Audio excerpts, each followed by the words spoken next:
Very good afternoon जी, सत श्रीकाल। आज हम लोग CRPC जो है वो आज हम लोग सब्जेक्ट स्टार्ट कर रहे हैं। तो इसके बाद जो इसके पूरा जो कंप्लीट होगा CRPC एंड IPC दोनों साइमल्टेनियसली हम लोग जो सब्जेक्ट है उसको हम लोग कंटिन्यू करेंगे। बोथ सब्जेक्ट जो है काफ़ी हमारे लिए इंपॉर्टेंट रोल प्ले करते हैं, main point of view, P point view. Otherwise जो प्रोफेशन है हमारा उसमें तो सबसे इंपॉर्टेंट जो रोल प्ले करते हैं वो क्रिमिनल लॉ में CRPC and IPC one of the most important subject माने जाते हैं। तो काफ़ी टेक्निकल सब्जेक्ट्स हैं हमारे लिए, इनको समझना उतना भी इतना easy, it's not so easy. तो आज हम लोग स्टार्ट कर रहे हैं CRPC की रिगार्डिंग। तो आज हम लोग फर्स्ट इंट्रोडक्शन की बात कर रहे हैं, जो क्रिमिनल प्रोसीजर कोड की हम बात कर रहे हैं। जब मिडेवल पीरियड था, मोहम्मदन जो थे जब हमारे ऊपर राज कर रहे थे, तो उन्होंने अपना जो क्रिमिनल लॉ था वो द मोहम्मदन क्रिमिनल लॉ वो अप्लाई किया हुआ था हमारे ऊपर। कब? मिडेवल पीरियड में। जब वो गए ब्रिटिश आ गए, जब ब्रिटिश आ गए तो वो अपना रूल्स एंड रेगुलेशन लेके आ गए, क्योंकि हमारे इंडिया में कोई ऐसा लॉ था ही नहीं हमारा क्रिमिनल लॉ जो हमारे यहाँ पर एप्लीकेबल उसके। तो पहले मिडेवल में मोहम्मदन क्रिमिनल लॉ अप्लाई था। अब जब ब्रिटिश आ गए, वो चले गए, ब्रिटिश आ गए, ब्रिटिश ने फिर जो था 1973 में एक रेगुलेशन एक्ट पास किया था, रेगुलेटिंग एक्ट 1773, जिसके तहत उन्होंने क्या किया कि सबसे पहले कोलकाता में एक सुप्रीम कोर्ट को बना दी। They establish the Supreme Court at Calcutta. सबसे पहले उन्होंने कलकत्ता में सबसे पहले आकर यही काम किया कि सुप्रीम कोर्ट बना दो। उसके बाद सुप्रीम कोर्ट को मद्रास में भी एस्टैब्लिश किया गया, बॉम्बे में भी किया गया एस्टैब्लिश। तो नंबर ऑफ स्टेट्स में उन्होंने जो सुप्रीम कोर्ट थी वो एस्टैब्लिश कर दी। लेकिन प्रॉब्लम ये थी कि जो हमारे पास क्रिमिनल लॉ जो था उसका प्रोसीजर नहीं था हमारा इंडिया में। We don't have a criminal procedure code जो इंडिया में था ही नहीं हमारे पास। तो व्हाट हैपन, जो ब्रिटिश थे, they use their own criminal procedure code, अपना ही प्रोसीजर कोड जो था उनका, जो उन्होंने 1861 में जो उनकी ब्रिटिश पार्लियामेंट ने जो बनाया था वो हम पे थोप देते थे। लेकिन 1857 में जब रिबेलियन हुआ था, तो आफ्टर द रिबेलियन ऑफ 1857 जो क्राउन था, the crown took over the administration of India. उन्होंने पूरा कंट्रोल इंडिया का उन्होंने अपने हाथ में ले लिया।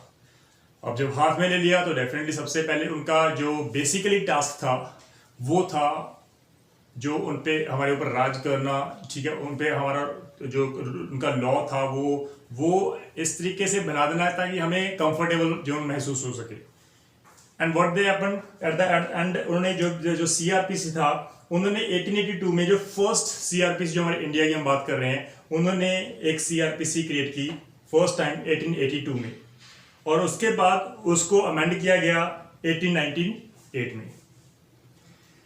जब हमारे 41st लॉ कमीशन जो था, उन्होंने जो एस्टैब्लिश उसने जो रिपोर्ट दी थी वो हमारी इंडिया में 1973 में हमारे रिपोर्ट सौंप दी थी, 41st law commission report after independence.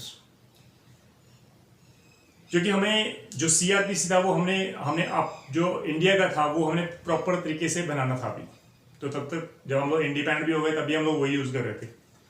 तो जो फर्स्ट लॉ कमीशन था, तो 41st लॉ कमीशन जो रिपोर्ट उन्होंने सौंपी, उन्होंने बिल्कुल जो पूरा फॉर्मेट था वो प्रिपेयर करके बना दिया था कि CRPC का ये ड्राफ्ट है हमारा इंडिया में। तो उसके अकॉर्डिंग जो 1973 में जो लॉ कमीशन की जो रिपोर्ट थी, उन्होंने जो CRPC को ड्राफ्ट किया था कि हाँ भी उसको 1973 में दे दिया गया, पार्लियामेंट द्वारा पास किया गया, दोनों संसद द्वारा, लोकसभा और राज्यसभा द्वारा उसको पास किया गया। जब पास कर दिया गया तो हमारे प्रेसिडेंट के पास पहुंच गया। प्रेसिडेंट ने 21 जनवरी 1974 को अपनी असेंट दे दी। 21 जनवरी 1974 and the CRPC, Indian CRPC, right, criminal procedure code जो इंडिया का था वो कमेंस्ड हो गया 1 अप्रैल 1974 में। तो 1974 में जो हमारा क्रिमिनल प्रोसीजर कोड था इंडिया में पूरा प्रॉपर तरीके से वो लागू हो गया था। अब जो क्रिमिनल प्रोसीजर कोड था ये होल ऑफ इंडिया जो अप्लाई होता था, except Jammu and Kashmir, Nagaland, state of Nagaland and the tribal areas. But क्योंकि जो जम्मू कश्मीर था उसमें 370 आर्टिकल ऑफ द कॉन्स्टिट्यूशन में उसको स्पेशल स्टेटस दिया गया था, लेकिन 370 को जो मोदी सरकार थी उन्होंने अबॉलिश कर दिया। एंड जो जम्मू कश्मीर था वो हमारा इंडिया का जो है वो उसको प्रॉपर देखिए, हम लोग इंडिया में हम लोग मान के चलते हैं वो हिस्सा है हमारा पार्ट है इंडिया का। तो जो हमारी जो स्टार्टिंग लाइन थी, हमारी जो वो बेरेट की लैंग्वेज थी कि द सीआरपीसी जो है तो वो अप्लाई होता है all over India accept Jammu Kashmir, वो खत्म हो गया। तो अब हम तो ये कह सकते हैं कि जो जम्मू कश्मीर है अब वो भी हमारा इंडिया का पार्ट है और जो सीआरपीसी उस पर भी एज यूजुअल अप्लाई होगी।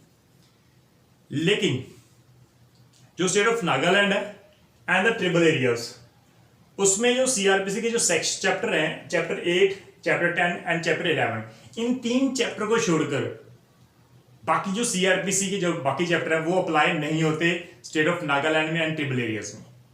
लेकिन ये जो चैप्टर है, चैप्टर 8, चैप्टर 10 एंड चैप्टर 11, ये अप्लाई होंगे। तो स्पेशली मेंशन किया हुआ है except this chapter the whole CRPC जो है वो does not apply to the state of Nagaland and the tribal areas.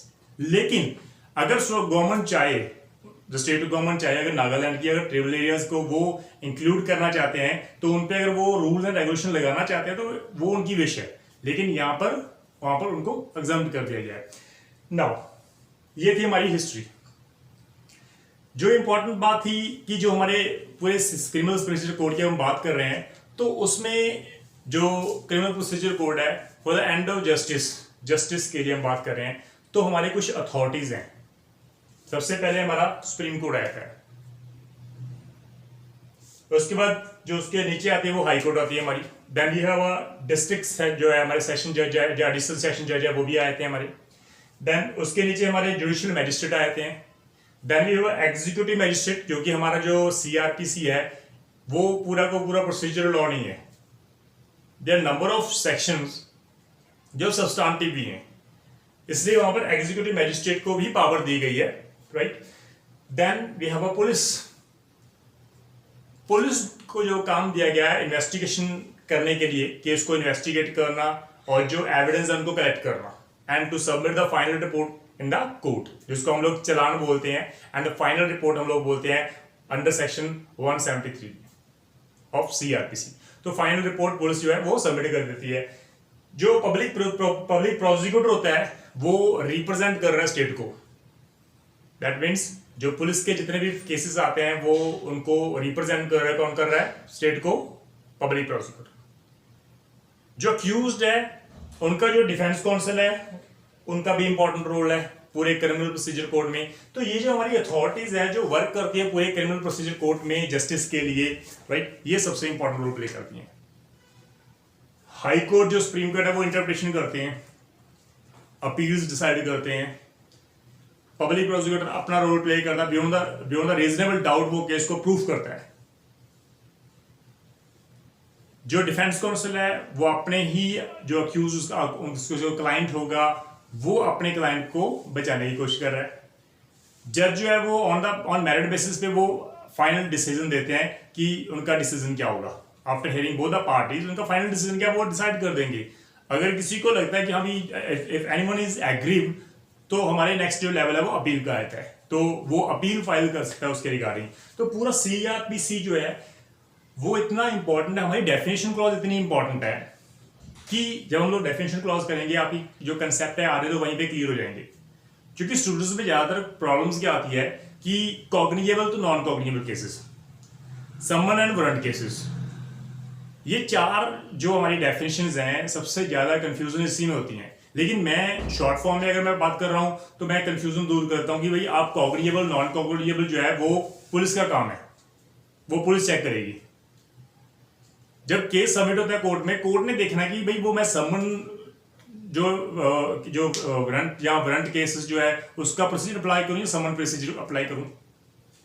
क्योंकि डेफिनेटली अगर पुलिस इन्वेस्टिगेट कर रही है तो वो किस केस में करेगी? कॉग्निजेबल केसेस में करेगी, जो काफी सीरियस नेचर के केसेस हैं जिनमें पुलिस जो है विदाउट वारंट अरेस्ट कर सकती है। There is no need of any requirement कि भाई आप मैजिस्ट्रेट के पास जाओ, आप परमिशन लो या हमें अरेस्ट करने की परमिशन दी जाए। कॉग्निजेबल केसेस में ऐसा कुछ नहीं होता। लेकिन नॉन कॉग्निजेबल केसेस में क्योंकि वो लेस सीरियस होते हैं, ज्यादा सीरियस मैटर नहीं होता, तो आप किसी को भी अरेस्ट नहीं कर सकते। इसलिए सीआरपीसी में वहां पर क्या रखेगा, आप without the permission of the judicial magistrate you can not arrest directly any person in it non cognizable cases. Summon cases और वारंट केसेस बिल्कुल सेपरेट है, वो जजेस का काम है कि कौन सा प्रोसीजर अप्लाई करना है, समन केसेस प्रोसीजर अप्लाई करना है, वारंट केसेस प्रोसीजर अप्लाई करना है। लेकिन अब मैं सिंपल सी बात करूं तो जो पुलिस का काम है वो सिर्फ ये देखना कि कॉग्निएबल केसेस है या नॉन कॉग्निएबल है, क्योंकि उनको इन्वेस्टिगेट करना है केस। तो इन्वेस्टिगेट करना है तो डेफिनेटली वो कॉग्निएबल केसेस में बिना वारंट उसको अरेस्ट करके अपनी इन्वेस्टिगेशन स्टार्ट कर लेंगे। लेकिन नॉन कॉग्निएबल को परमिशन लेनी पड़ेगी इन्वेस्टिगेशन के लिए, अरेस्ट की परमिशन लेनी पड़ेगी। तो ये सबसे इंपॉर्टेंट रोल प्ले होता है कि जिसमें हम लोग डिस्टिंग्विश कर देते हैं। इसलिए मैं ज्यादातर यही कहता हूँ स्टूडेंट्स को कि कॉग्निएबल नॉन कॉग्निएबल वो एक पुलिस का काम है, वो डिसाइड करना है कि हम लोग इन्वेस्टिगेट करें या ना करें। जब केस कोर्ट में आता है तो जजेस जो है वो अप्लाई करेंगे कि हमने समन केसेस का जो प्रोसीजर है वो अप्लाई करना है या वारंट केसेस का प्रोसीजर अप्लाई करना है।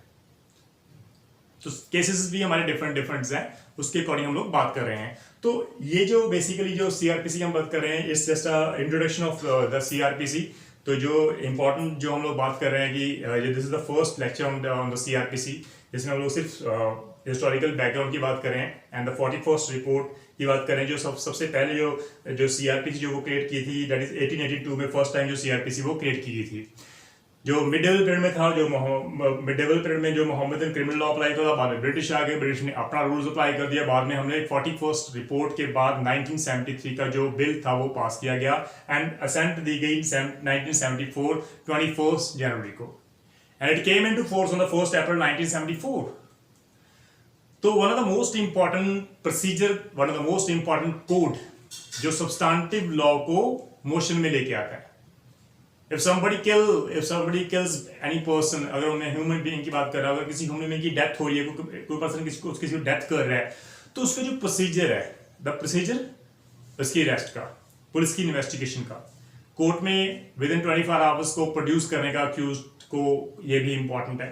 उसके बाद प्रॉपर इन्वेस्टिगेशन कंप्लीट होती है, केस का जो ट्रायल होता है, चार्जेस लगते हैं, ट्रायल स्टार्ट होता है, उसके बाद उसकी conviction, acquittal on the basis of court के जो फैक्ट्स हैं, जो उसमें फैक्ट्स प्रोड्यूस किए जाते हैं कोर्ट में, उसके अकॉर्डिंग वो फाइनल डिसीजन होता है।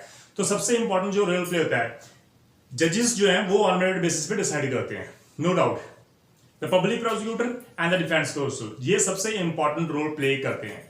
अगर 1% भी डाउट हो गया तो पूरा का पूरा केस जो है डिफेंस काउंसिल के साइड में आता है, तो वो वहां पर अक्यूज जो है वो एक्विट करेगी, कोर्ट कन्विक्ट नहीं कर सकती। क्योंकि हम लोग बात कर रहे हैं सिविल लॉ और क्रिमिनल लॉ में। अगर मैं सिविल लॉ की बात कर रहा हूं तो बैलेंस ऑफ कन्वीनियंस चेक किया जाता है, राइट। जब हम लोग बात कर रहे हैं सिंपल कि जो बैलेंस ऑफ कन्वीनियंस क्या है, जिसके फेवर में केस चला गया वो जीत जाएगा। दैट मीन्स अगर 51% किसी के फेवर में आ गया वो जीतेगा, 49% वाला जीतेगा। लेकिन जो क्रिमिनल प्रोसीजर कोड है वहां पर वर्ड यूज होता है कि beyond the reasonable doubt public prosecutor को अपना केस जो है वो एस्टैब्लिश करना होता है, उसको प्रूव करना होता है। केस जब भी कोर्ट में आता है तो उसको ओपन पब्लिक प्रोसिक्यूटर ही करता है, फैक्ट्स बताकर केस को कि सर ये केस है, this is the case. Charge पे जो है उसके आर्ग्यूमेंट्स होती हैं, चार्ज फाइनली कोर्ट जो है उसकी जो ड्यूटी है वो चार्ज लगाती है। उसके बाद चार्ज के बाद जो विटनेस की जो लिस्ट होती है, जब पुलिस जो चलाने के साथ विटनेस लिस्ट जो है वो प्रिपेयर करके देती है, उन विटनेस को कॉल करती है public prosecutor with the help of the court. तो कोर्ट के थ्रू उनके समझ आते हैं, राइट। अगर नहीं आए तो वारंट भी जाएंगे, तो उनको कॉल किया जाता है या कोर्ट में आके अपनी एविडेंस दो, जिनके बेसिस पे जो है कोर्ट जो है फाइनल डिसीजन देती है। तो this is the most important जो सब्जेक्ट है हमारा सीआरपीसी, क्योंकि सबसे ज्यादा टेक्निकल, सबसे ज्यादा प्रॉब्लम और सबसे ज्यादा जो हम लोग बात करें स्टूडेंट्स को कंफ्यूज करने वाला सब्जेक्ट जो है वो हमारा सीआरपीसी है। तो जहां पर हम ये रहता है कि जिस सेक्शंस में कंफ्यूजन होगी उसमें मैं पूरा प्रॉपर उसको डिटेल में कराऊंगा along with the case law, right. क्योंकि ये जुडिशरी के रिगार्डिंग हम लोग प्रेपरेशन कर रहे हैं, the channel is made for those person जो प्रेपरेशन करना चाहते हैं जुडिशरी की, तो इसलिए उसके अकॉर्डिंग मैं आपको वर्कआउट करवाऊंगा। तो this is the first lecture, right. और यस आप प्लीज आप चेक कर लेना, इस पर तो कोई डाउट ज्यादा होगी नहीं। लेकिन कल के बाद हम लोग उसके डेफिनेशन क्लॉज करेंगे जो सबसे ज्यादा टेक्निकल होगा हमारा। अगर डेफिनेशन क्लॉज आपको समझ आती है तो आगे का जो सफर हो जाएगा वो इजी हो जाएगा हमारे लिए। तो प्लीज इसको ध्यान में रखना and thank you so much. आप इसको प्लीज चेक कर लेना एंड शेयर करते रहना अपने दोस्तों के साथ। Thank you so much. सत श्री अकाल।